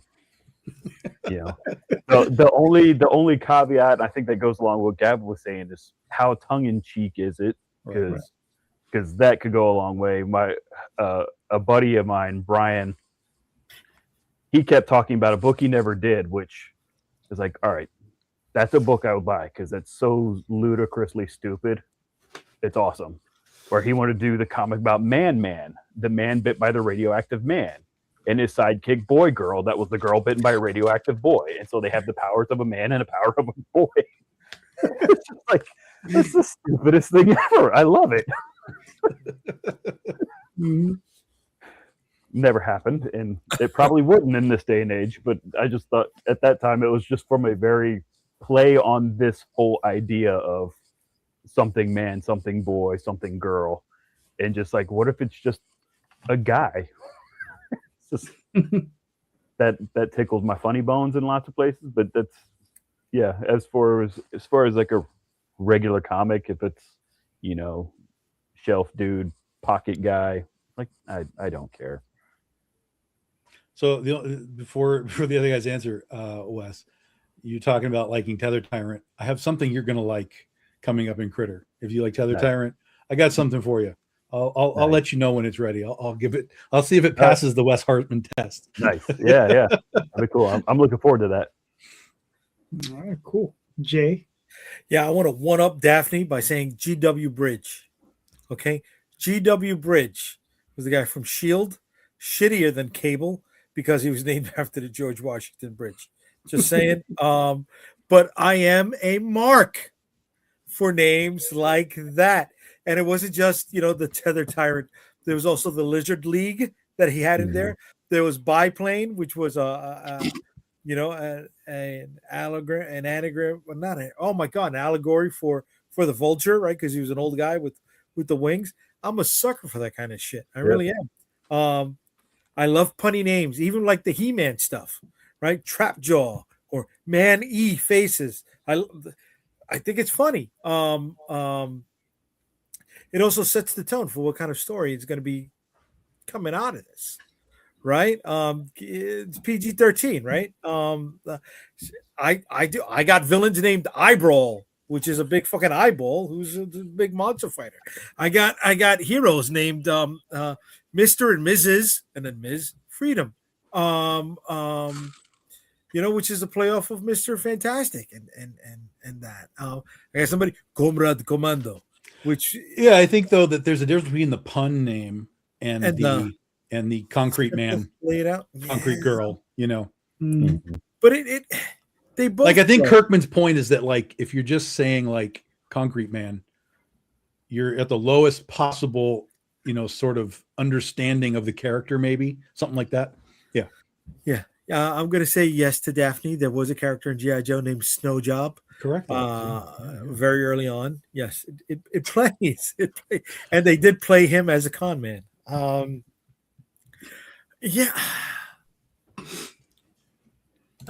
are great though, man. You can't go wrong with a pun. You can't go wrong with my comic is Sasquanaut. Yeah, it's Sasquatch astronaut. I mean, I love that. Dude, you sold me on that.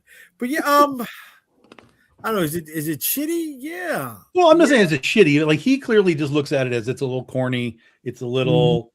Let's take another step up and see if we got. Yeah, let's try just one step harder. And I think all of it is tongue in cheek too. Like I don't think he's tearing anybody down for it, but it was just something that he and his in his writing world noticed when he Mhm. was doing stuff, and he was like, I get it. But I get to try harder. But then, elephant.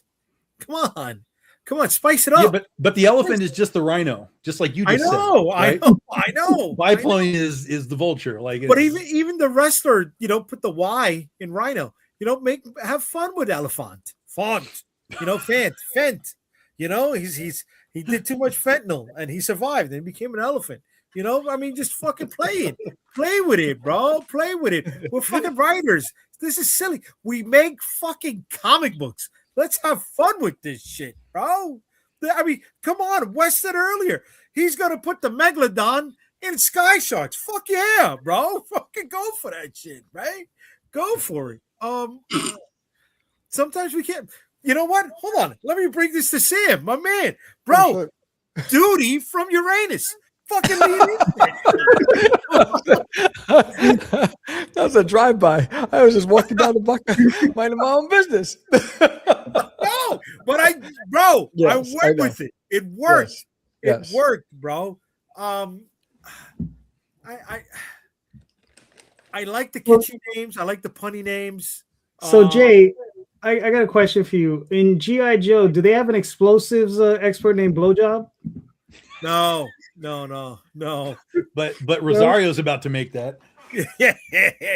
But That's going to be the break it next first appearance. We're up. Shield of the Break Interceptor. it up. Yeah. BLOJ middle name, and then OB is the shit. I got a fucking character named OB Jin. OB Jin. There's no ladies here, but I got it because I was waiting with my wife at the doctor's and I saw the sign. It said OB gynecologist, OB Jin. Come in, fucking, it worked, bro. Elephantcer. Oh, that's nice. That's nice, Dan. I like that. An elephant with the sword. Dan, I'm stealing it. I'm fucking stealing it. Yeah, okay. Sometimes they're flat. Sometimes they're flat, but sometimes they work. Instead of the last, right? The Rocketeer. Tier. Right? A Mouseketeer. I'm with shit like that. I am. I know. I'm a sucker. I'm sorry. I'm a mock. You really are, Mark. All right, cool. Wow. Anyway, back in the day when I was in my teens, we played a lot of role-playing games, right? And it's the one up into my early 20s. And at the time, I was creating names, but I was also I was at just the beginning of making the comics, right? So I had some weird names. Like I had a group, and it was always a thing about the leader and then the group, and it was like Consort and his consortium. And it was just like, what in the name of fuck was I thinking? But I was 16, so I give myself a pass a little bit. But yeah, and I think a lot of it has to do with the fact that we don't see a lot of man or woman type of names anymore because all the good ones are taken, right? And all the ones that come afterwards that we see now, right? Well, like, what's the most successful one that we've seen recently, right? In the last few years is Dogman. Mm-hmm. Right? Mm-hmm. That's the most successful one we've seen in, in the last, 10 years. And, it's a kid's comic. It's a lot of fun. And, I think that's what it is. A lot of people perceive it as being juvenile at that point. So I think that's why a lot of creators are just try to steer away from the man, woman type of names. But I think it has something to do with the fact all the really good ones are already taken, So I think we just need to get the dictionary out and just start adding man to every word until we find the next good one, Mm-hmm. Yeah. Well, I think JD made a good point about it being the perception of being juvenile, because that's golden age, silver age, all that the comics were juvenile. The people making them hated them. Yeah. Well, see, and Daphne's point, like Superman was you're going back to the beginning. Yeah. So back in the day, being told Batman, Superman, these were new words to us back in the day. So, that's why I was kind of just leave those guys out. And what are we looking at nowadays as far as Concrete Man, and so on. But to Daphne's point, I mean, that's actually something that grinds me in the superhero movies. It's like, bro, Superman's on screen, call him Superman. Don't call him Clark. Right. Like, and it's like, oh, Clark. You got a secret identity, dude. Call him Superman. Yeah, at least call him Kal-El, if nothing else. Right. Right. You know, and it's like Kal-El, stop. Tony. I don't care if he's out. He's Iron Man right now. Yeah. Quit taking your helmet off and be Iron Man. Right. Mm-hmm. While we're talking about this, I'm developing a group of not villains, but the Carpeters, right? And they're the carpentry workers that build the secret villains' lairs. Nail Man and Woodman and Joist Man. Mm-hmm. Right? They're the carpenters who blew up on the Death Star, right? And they're just average Joes. They're not good. They're not bad. They're just taking a job, right? But the Carpeters, they keep their mouths shut. Mm. You know? That's awesome. That's such a good idea. I'll buy that. There you go. Didn't Marvel have something? What was the cleanup crew they had? Damage control. Damage control. There you go. Damage control, yeah. Yeah. So, yeah. But yeah, I guess they would need the reverse, right? They would need, their Carpeters, right? Yeah, the Because Carpeters. how many times has both Marvel and DC laid into the the tailors? Oh, they do suits for both heroes and villains, Yeah. right? They don't care. They keep their mouth shut. There's shit. Fucking Invincible did it, right? The tailor that slept with his mom. Yeah. We have a thing in the Critter book called Super Pawn, which is a pawn shop for heroes and villains and their gear and stuff like that. So, Nice. I was at like a bookstore in Philly, and just like somewhere on the shelf was this indie comic from like the 90s, and I was like, this looks cool, and I opened it, and it's the whole premise is this guy is a supervillain's henchman, and it's like his whole story of like why he's his henchman. I don't know, it was just an interesting like kind of meta take, but it's called Hench. I'm sure you can find it somewhere. yeah, I know what you're But talking about. I love those stories. They're very cool. Thank God he went that direction. I thought he was going to go the other way and say 90s was so far ago. You know what I mean? They say ancient. I was going to be hurt there, Gavin. But thank God you went the other way, bud. I appreciate it. I mean, when were you born? 2001? 2002? 99. Last year of the 90s. There you go. Yeah. So Okay. I'm allowed to set the book in 95, you know? You made it in 99. You qualify as a real human being. Anybody after that, I don't believe anything that they have to say. There was like 2 years where I didn't have access to a computer. We didn't have a computer at home, so. Oh, simmer down. Okay. Okay. We played football on calculators. All right. So let's simmer down. Right? Oh my God. What was it fucking called again? What was that calculators football game called?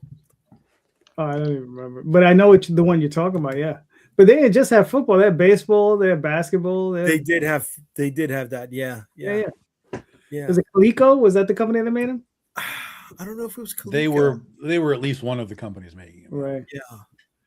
But the baseball one was a lot easier because the framework was there with the bases, right? With football, you'd have the red dot go. Red dot. Yeah. Bloop, bloop, bloop, bloop, bloop. Yeah. I think I had a touchdown.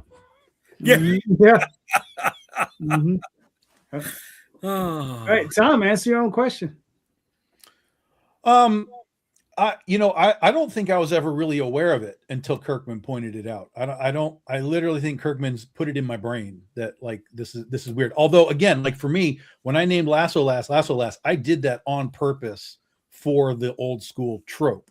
But when I did that, I think in my brain it was like this just makes sense. It's the old iteration thing, like Clark Kent and all that kind of stuff. Lois Lane, everybody's got the same letters for the first and last, so it's Lasso Last instead of Lasso Girl. It just made sense to me, so I did it. So I don't think it really bugs me if I see it. But he now has made it so that I'm almost looking for it. Like I want to see if I read a superhero book now, I'm like, all right, what do you got? What's this guy's name? If this is Plant Man, I'm going to be upset, that kind of thing. So They had a Plant Man, and then Oh, they I'm sure changed- there's a Plant Man. Yeah, there's Marvel, no doubt. Marvel changed the Plant Man to the Floronic Man because the DC. Plant Man was too simple. Remember? That was Woodrew. Floronic Man was Woodrew and Swamp Thing. Oh, okay. Yeah. Look at that. Ugh. All right. All right. All right. So, all right, I got more of a business-oriented question. Okay. All right, we're going that direction. When was the last time you spoke to your LCS owner, and what information did you get from him? Right, like when you if you ever talk to your LCS owner, what is you're talking about? Like, what's the temperature, in his store? Like, what type of things are you discussing with them? Right, like how are you like what type of information you're looking for from them? You know what I mean? So, Gavin, you're back up. Heard. Yeah, so I speak to my LCS owner often, not always about business, but last time it was about business was we were talking about, so we both are like in like different bands in the city, and so we have that like kind of like connection. And I was asking him like just how like how many people actually are buying the indie, like off the indie shelf. The store I'm thinking of specifically, I will say they have a great selection, but it's also just not very prominent. So you kind of have to find you got to find it in the store, and it's kind of towards the back. But I did find out that there are 3 titles. He didn't tell me which ones, but he did say there are 3 titles that have restocked at least 5 times in the past 3 months. And I was like, that's pretty good in terms of my own personal gauge. I'm just grateful if we sell 1. So like I'm doing very preliminary research as I kind of talk about, stuff like that. I didn't like to talk about a book that wasn't ready or like finished yet. But now that we have like a thing, I'm ready to open those dialogues up a little bit more. Nice. But yeah, I don't know. That was just promising, because I do feel like you go and sometimes you look at that indie shelf and they've been sitting there for a long time, and you're like, I picked up at least one of these, but I don't know if anybody else is doing that. So I'm trying to think of like how the shelf appeal kind of, who's actually there to do that, and also like what kind of price points work for people in that setting. All right, cool. Yeah. Wes, what are your thoughts? It's been a few weeks since I talked to my local comic shop guy. We don't discuss business quite as often as I used to, since I do more Kickstarter and direct to fans, and then I freelance outside that. So, I mean, they're my friends, so we just kind of chat mostly. I mean, I'll get some inside business stuff from their perspective, and the last one was real interesting. I don't want to go into here because I don't want to say like, hey, a negative trend they were noticing. I don't want to say names and dog anybody, but it's like, hey, we noticed this. It's like, really? That's surprising. Okay. But no, I mean, it's always really good to talk and just get some insight, because like they were super supportive of my work, and they actually kept an end cap on their aisles for about 2, maybe 3 years of just my books, which I was like, you supported me just buying the books on Kickstarter. I didn't expect you to actually put them like on the end cap, and they would restock when they sell out. And I was like, wow, dude, that's more than I could ever even ask for. And so then once they moved it off the end cap, and that when I go in, I'll see like, oh, hey, they still got copies. Like, that's not great. It is and it isn't, because you want them to sell it. But I mean, like Bob, before I did my last series, Sasquatch, I was looking to release it traditional methods through publisher, monthly in stores, and I had read an article like Jim Zub had written about him playing with skull kickers, and he started just changing the name randomly in like issue 23, where like Uncanny Skull Kickers, and then Infinite Skull Kickers, and New Skull Kickers, like just every issue. And when he was in like his mid to late 20s, he started adding the adjective, and the numbers went up. Oh, It's just like, okay. and he had it. I think it's still on the website. You can probably go read it. But I was like, okay, I was gonna do Sasquatch, and then I talked to Bob, the manager, and I was like, okay, if you're ordering Sasquatch, because he ordered from Diamond, he was the one handling all that. You order Sasquatch, what'd you order? Sasquatch or Savage Sasquatch? He's like, I'd order more Savage Sasquatch. I was like, why? I just would. Like, okay. That adjective is, I think, kind of hardwired into the comics community, and it may be something worthwhile into doing more of, because especially if you're going into stores, because it seems like stores are doing it, and it's been proven. Like, Jim did the math and did the numbers and put it out, put his money where his mouth is, and had his book that was moderately selling go up in numbers just by changing the name. Not even the number, just the name. Right. And then, you know, in my like, hey, if I did this, what would you do? And it's like, no, I'm going to order more of that just because. And it's like, wow, okay.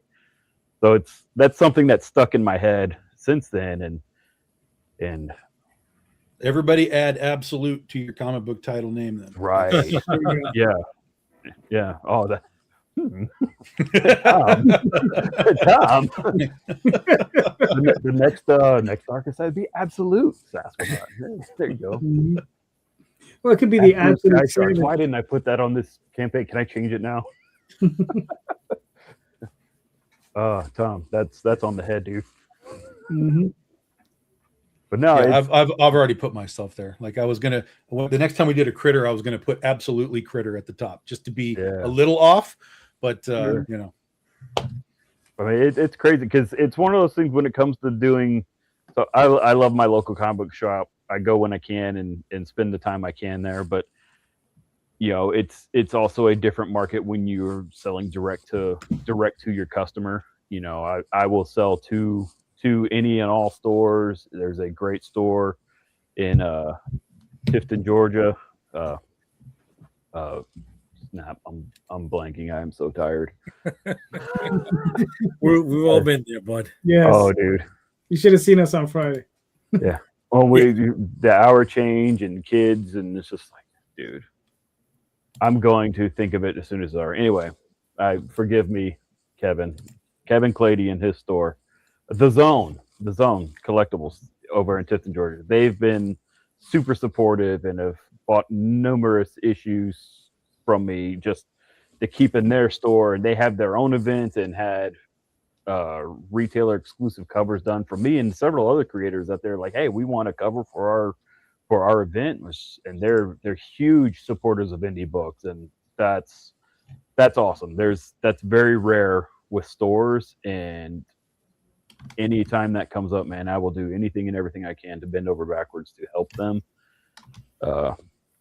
But unfortunately, there's not as much crossover these days as I would like. So it kind of helps keep me in my bubble for better and worse.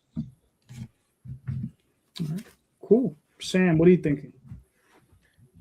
I have a good relationship with a few of the comic shops I hear, and then when we just talk about what's changing in the business and, you know, what do they focus on with regards to trying to bring in foot traffic. I mean, it's really changed in the LCSs. You know, a lot of it's tabletop gaming, and it's all of that, the Funko Pops and all that stuff. So they a lot of their revenue comes from hosting these events. They've reduced the footprint for shelf space to give more table space to host these events, and they sell a lot of their trading cards and all that stuff there. But they're also very supportive of the local guys. So we just talk about, you know, what do you look for in indies? You know, I tend to do like free comic book days at some of these comic shops, or I do about 3 different signings a year at my local shops. But the trend has changed. You can see it when you're there. I mean, you can see where the visitation is. You know, the most of the crowd is always at the all of the D&D stuff and or the Pokemon stuff. That's where there is, and then you'll randomly see people in the comic aisles. So they don't like to give real estate to unknowns because they want full proof that's going to actually sell and pay the rent. But they're very generous with the local guys. What they do is they'll give me a free table, and I can, you know, promote my stuff, and they'll even help me promote it. And then if there's a demand, then they'll put your books on the shelves, and so some of them have carried my books. So it all depends. I mean, I think the biggest thing is build those relationships. You need those shops, and just be consistent. Like someone wanted to carry my stuff. I said, when the series is done, then I'll start releasing it monthly. And then, but I don't want to put anything on your shelves until I have my whole run done, because I don't want anybody waiting longer than a month for something. So once it's done, then I'll do it. Like, this is a year where I'm actually going to start putting out all of my trades and my floppies. But I think, most of the time we're just shooting the breeze about the business and what's keeping them afloat and what are they worried about and those kind of things. And I usually just meet them at the cons. I usually approach a lot of the LCSs at the cons.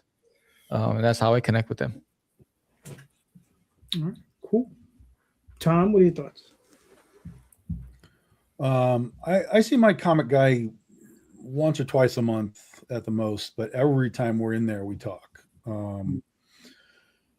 Whether it's regarding my stuff or whether it's just general, I'll ask him like, okay, this Absolute Batman is selling everywhere. Is it selling for you too? And he'll be like, well, yeah, this and this and this. And he'll kind of take me through his process of everything.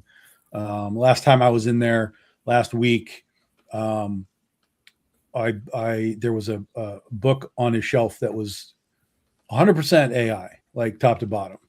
And I went and told him, I was like, so listen, I'm not attacking you or anything, but I think you need to be aware that this is completely AI.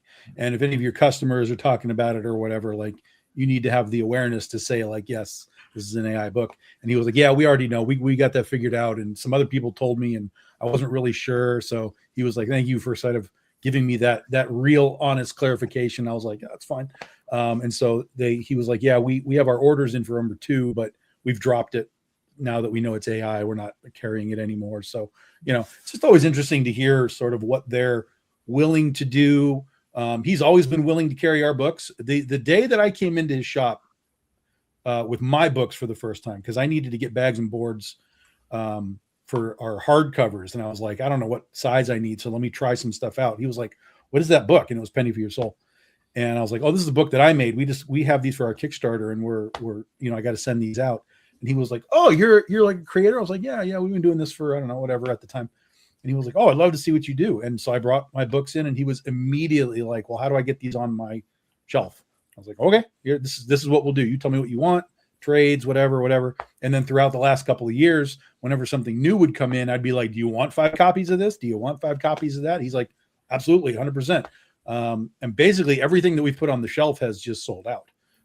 So it's we're not talking about like 50 copies, but like he'll take 10 copies, and in a few weeks they'll all be gone. So I'm like, oh, that's great. So he's real happy about it. It's simple for him. He invites me into their events at least a couple of times a year. He's a guy who's always like, we'd love to have you more, but like I want to rotate as many people as I can, kind of throughout the year, so that it's not just like the same people every time. And I'm like, listen, I have no problem with that. That makes sense to me. You tell me when you want me, and I'll be here. So we talk about that stuff, and sometimes we talk about like comics themselves, like DC and Marvel, and what he sees with all that stuff, like the blind bag thing. He's just like, yeah, nobody cares anymore. This is completely hit a wall, and we barely order any of these things anymore. And but again, that's just his store. It doesn't necessarily translate to the rest of the world, but for his store, it's always interesting to hear what he does, because he's into everything. He is across the board. He does tons of indie stuff. If it doesn't work, he stops, but he's willing to give things a try. In fact, here's an interesting point. They had been carrying Antarctic Press. They stopped right before I came in. And when I came in and I told him like, hey, we're going to have a book or a story in like Exciting Comics 41, he was like, oh, okay, cool. We'll carry that book. And so he carried the book just because I was in it. And then after that, it was still about a year before Critter came out. But after that, I started to see every now and then another Antarctic Press book on the shelf. So like he was clearly sort of like, okay, what are these guys doing now? Where are they? What's happening? And he would occasionally grab something. So my attachment to the company opened his eyes to some of the other books, which I thought was pretty cool on his part. He's by no means carrying the line, but things that caught his eye, he's willing to put on the shelf. So, no, so when you get really good shop owners like that are really kind of able to listen to sort of the larger picture of things, that's exactly what we want. And it's Comic Signal in Grand Rapids. It's one of the best shops I've ever been to in my life. So yeah, it's great. Positive word or connection can open all kinds of doors. Yeah, I mean, you just never know. So that's part of why you just gotta keep it positive and stay out there, because just saying I like this book or I like this creator can make somebody go, let me check that out. Mhm. So. All right, cool. Jay, what are your thoughts? Yeah, I was at a shop yesterday. I'm not loyal to just one shop. I go around. I check things out. So yeah, big time. So I went to a new shop yesterday for the first time, and I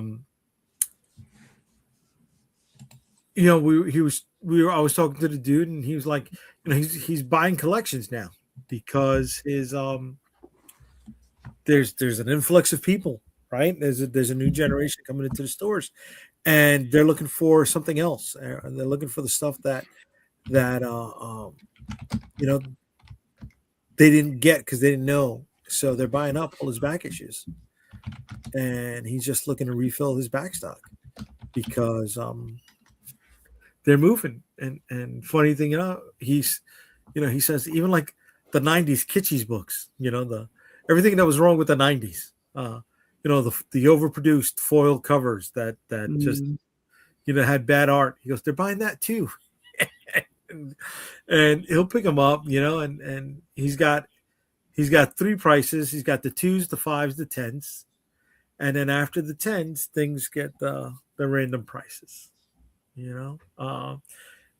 So that's it. We're just talking shop. I don't try to sell my books into stores. I don't do that. I just whatever bullshit. It's too good for that system. Can't be bothered. I didn't want to say it, but while I'm reading my Grey Poupon, I don't mess with the common folk. I will say that I was really shocked. I don't know. Did you guys read the new comics, the magazine that came out like this week? It's I don't know. They had like the sales chart in the back, and like I have so many of those number ones from the 90s, and they're way more. They're worth like at least $10 more than I thought they would be worth. Like at this point, I'm not I'm not trying to sell them or anything. I don't care. I know that they're not, but I'm saying that's like a fascinating trend to see that people like those magazines, the Comic Magazine, the Wizard, the comic scene. That weird. That hits a fan base, right? Yeah. That stuff religiously. Yeah. Speaking of being at a comic store, I was at one yesterday myself. I was at Midtown Comics, and what's funny enough, that's what I picked up. What a shell! Which one did you go to? The main one, 40th and 6th. Gotcha. So how it is in there. They're busy. It's the weekend.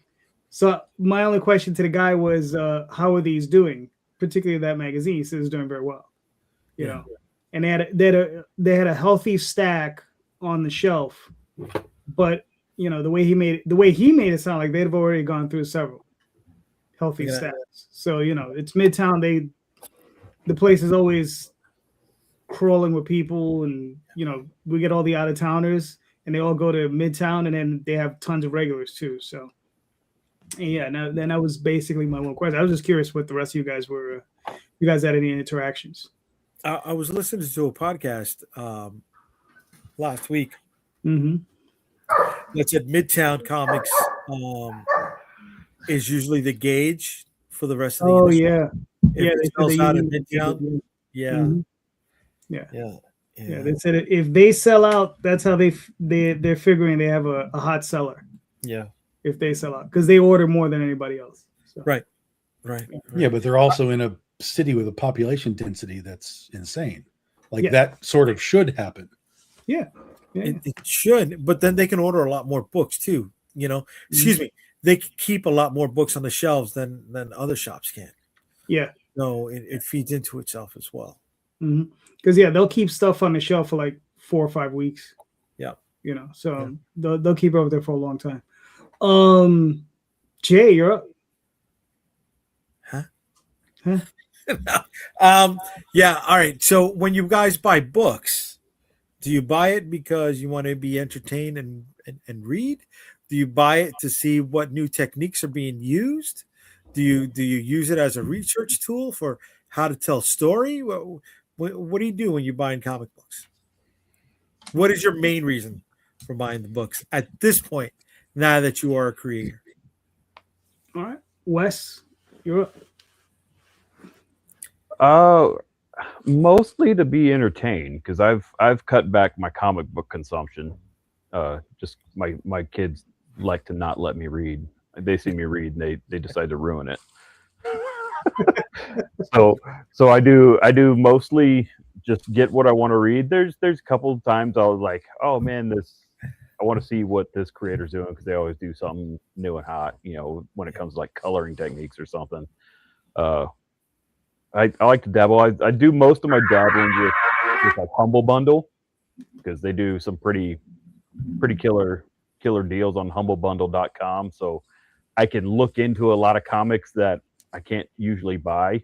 It's all digital though, right? That stuff? Yeah, that's all digital. But like there's stuff like, it's like, I'd check that out, but I'd probably never buy it. And so I can just go in like, oh man, I really like this. And then I'll read it or just flip through. I'm like, oh, that's kind of cool. So I can see a lot when it comes to researching techniques. Is like, oh, how does somebody play out this kind of story or pacing of a scene?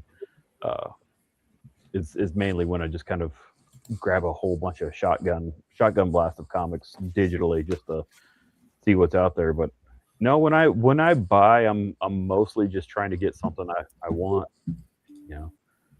Enjoy that downtime when I have it. But if I try to pull any knowledge I can when I can.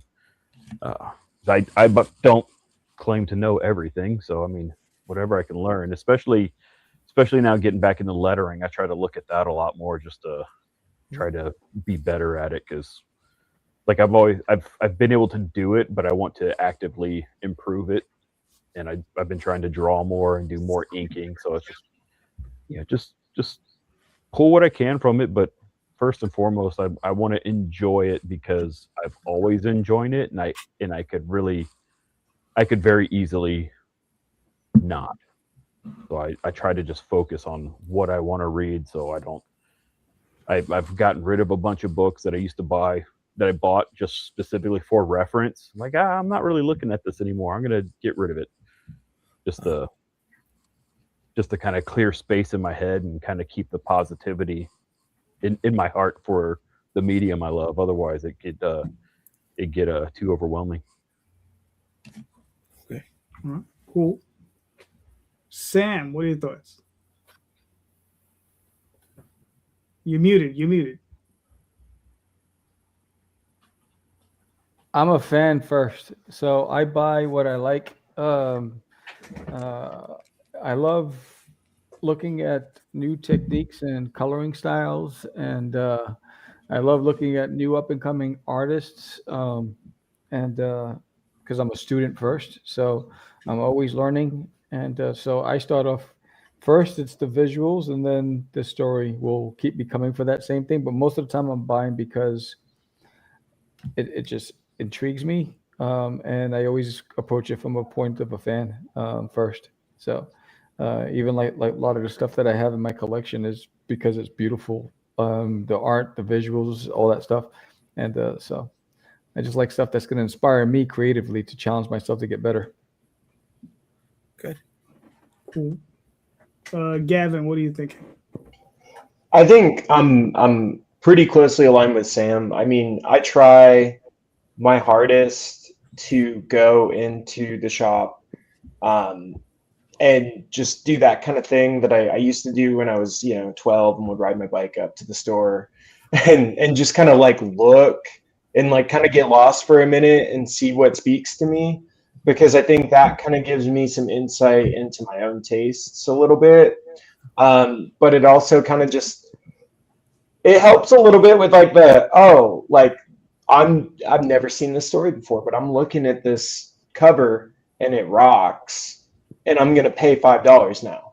Like they sold me on this image or whatever, or maybe I thumbed through the first few pages and I saw like a color palette or a lettering style that I've never seen before.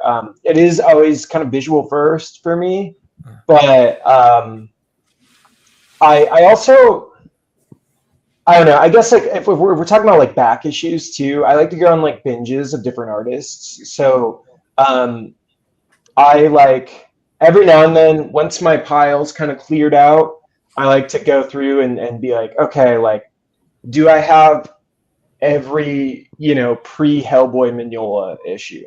Like I collect by artist, so it's like I have like all of Mignola stuff up until Hellboy, which Hellboy's just expensive, so that's why I have the single issues are.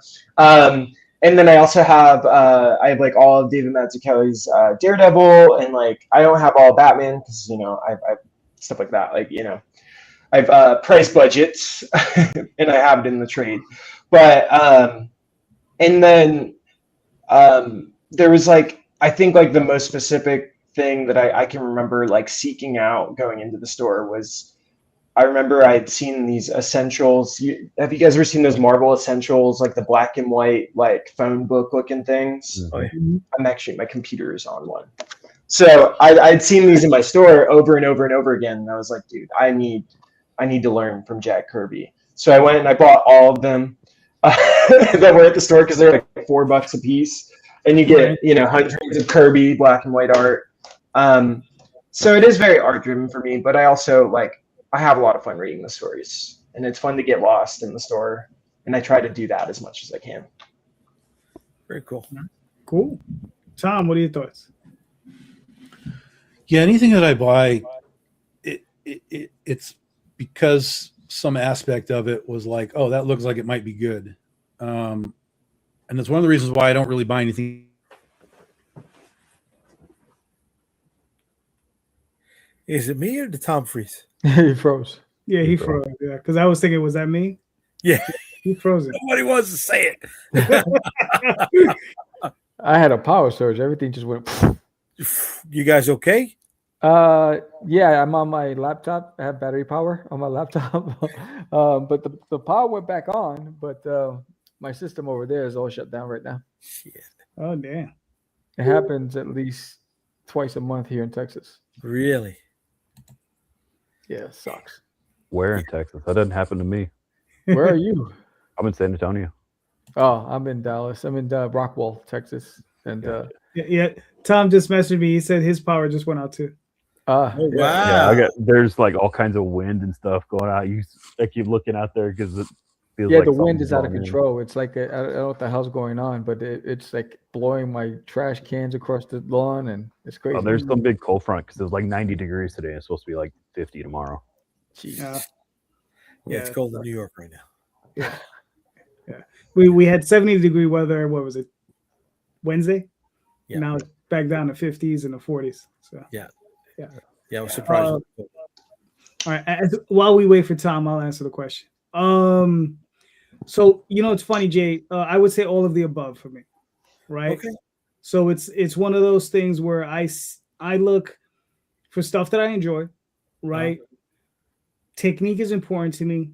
The writing is important to me. The art is important. It's like it's all one cumulative thing. I mean, I enjoy basically, all of it. But like case in point, the most recent thing that I purchased that I found really, really intriguing was Darwin Cook's Spirit. They just recently released a hardcover. It was a slipcase hardcover from Image, and I just recently discovered Darwin Cook. I knew the name, but within the last 6 months, I picked up just about everything. I picked up Parker. I picked up his Batman in a hardcover. I picked up, what is it? He did something with the Justice League. Something. The New Frontier. They made a cartoon out of it. It was pretty cool. I picked that up. I already have the Catwoman omnibus that he did with Brubaker. Yeah. Right. I have yet to read it, but I have it. But I read the Spirit one, and you know that dude was next level, man. That dude was like, his stuff was beautiful, but the other thing that was insane about it was that his work, the different storytelling techniques that he was using.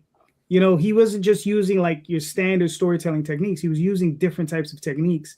You know, he was using different types of panel layouts, 8-panel grids. He did 9 and 6, but he was doing like 8-panel and 12-panel grids. He was doing all these different things, and just the way he told the story as well was a little different. The way, you know, Gavin, you mentioned Mignola. The way Mignola tells a story is also a little different, right? So it's very, very interesting to see that and to see those different techniques that he was using. So yeah, you know, it's nice to run into that sort of thing. So yeah, that's it for me. It's like, it's pretty much an all-encompassing thing. So Who was that? Alan Moore? no, that was Darwin Cook. Darwin Cook. Darwin Cook. Okay. Yeah. Right. The Image just came out with a Spirit hardcover. It was a slipcase thing. It was huge, oversized, gorgeous, gorgeous book. Yeah. Tom, you're up, bro. You just like disappeared on us. Yeah, I was like, I'm not answering this question. So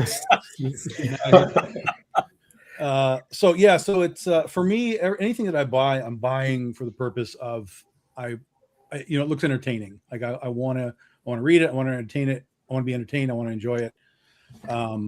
And I go to the comic book store. That's why I don't really buy much in the way of things online, because for me, the one of the first clues as to whether or not I'm going to like it is the visual. So when I'm at the comic shop, I can flip through the book and be like, oh, somebody's 8-year-old cousin drew that. I don't care what the concept is. I can't look at it, so I can't read it. There's no way.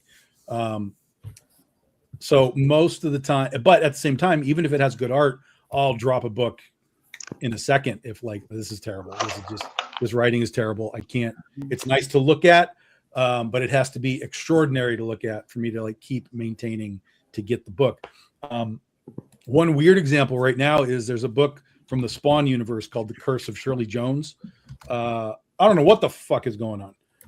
It's like issue 4. I don't know what the hell we're doing yet, but the art is so good. The art is so unique, and the colors are just like, God damn, this visually, you're taking me somewhere. So I'm in. Like, I'm going to do all 5 or 6 or whatever it is. And then like, we'll try this again and see if I'm just missing something along the way. Because it comes out every 2 months also. So it's kind of like long in between. But the visuals are so great that I'm willing to put in the time for the miniseries. But if the art was just sort of mediocre, I would have dropped it probably after the second issue. So anything that's on my shelves is there because I enjoyed it. And then from the enjoyment of like the story and stuff, then there's the extra layer of, well, I like the story, but also look at what this artist is doing. Look at how he's doing these things. And like I bought another Spawn book. I bought Gunslinger Spawn for the purpose of Brett Booth's art. Like I was just like, Brett Booth, just give it to me. It doesn't matter. Nothing else matters.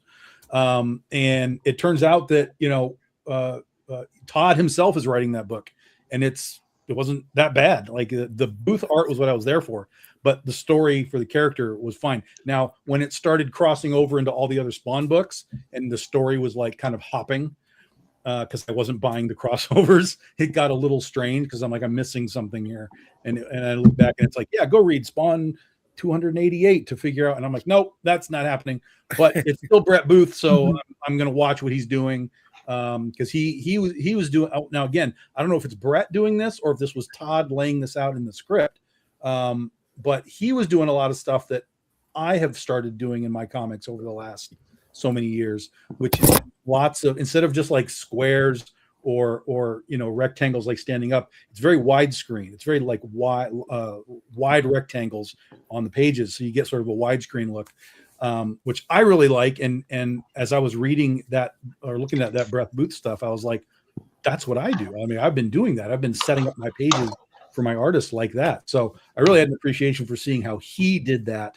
And that's a lot of these other artists is like, once I read the book, then I start to kind of look back at how the story was told and how can I, what did I like about this in Invincible? What did I like about this in Godzilla? What did I like about this in Battle Pope? Whatever, and sort of Tetris all these pieces together and see what comes out of it. But I'll drop a book. You give me a bad issue, I'll drop a book if I'm not feeling the art to catch me in, because sometimes you can have a bad issue and then it'll reel itself back in and go again. But it's got to have something in the art to at least hold on to me if we run into a wall in your story. All right, cool. Jay, you're up. Yeah, I get it for all three. Entertainment, find out what's going on, new techniques, and all of it. You don't know what technique is. Of course I know what technique is. Of course I know what. Come on, that one hurt me. Oh, cut me. You cut me on that one. Son of a mother. Not art technique, but layouts, right? Lettering techniques. Yeah, man. Storytelling techniques. I mean, are they following 3-act structure? Right? Are they doing string theory? What are they doing? How are they telling the story? Dude, most comics are string theory now. Most comics are string theory. Yeah, they are. That's just reality. Yeah. Most reality is string theory too. Oh wow. Wow, we just went. Well, he said it. No, listen. We're born. We wear diapers. We die. We're wearing diapers. I get it. You know what I mean? It's the circle of life. There you go, man. All right. Is that it, Jay? That's all you got? That's all I got, bro. Because it's Terrible. 2:00. I got to work tomorrow. I got to be up before the morning. See, it's 2:00. Excuse me. It's 2 hours in, baby. You know what I'm saying? Exactly. And since we're 2 hours in, gentlemen, thank you so much. You guys are all awesome. Thank you for being here. We made it to the 2 hour mark, as Jay said. Sam, where can we find you and your work, sir? You'll find me on dutiesroll.com and Catch the Craze podcast every Tuesday night, 7 p.m. Central, 8 p.m. Eastern Standard Time. Cool. Wes?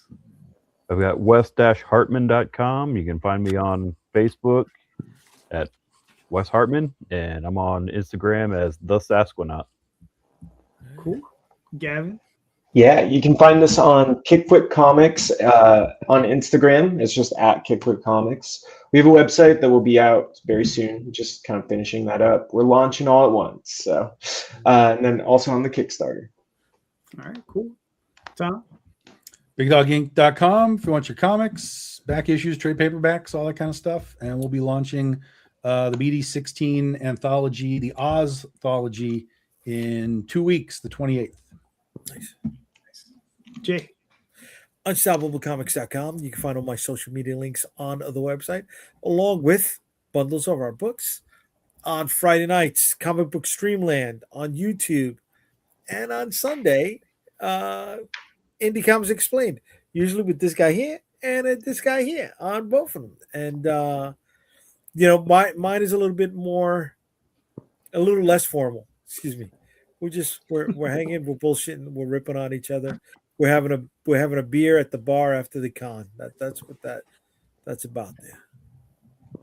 All right, cool. You can find me on Facebook, Instagram, Twitter, but mostly on Kickstarter. So you go check that out. The Oswald Chronicles currently running.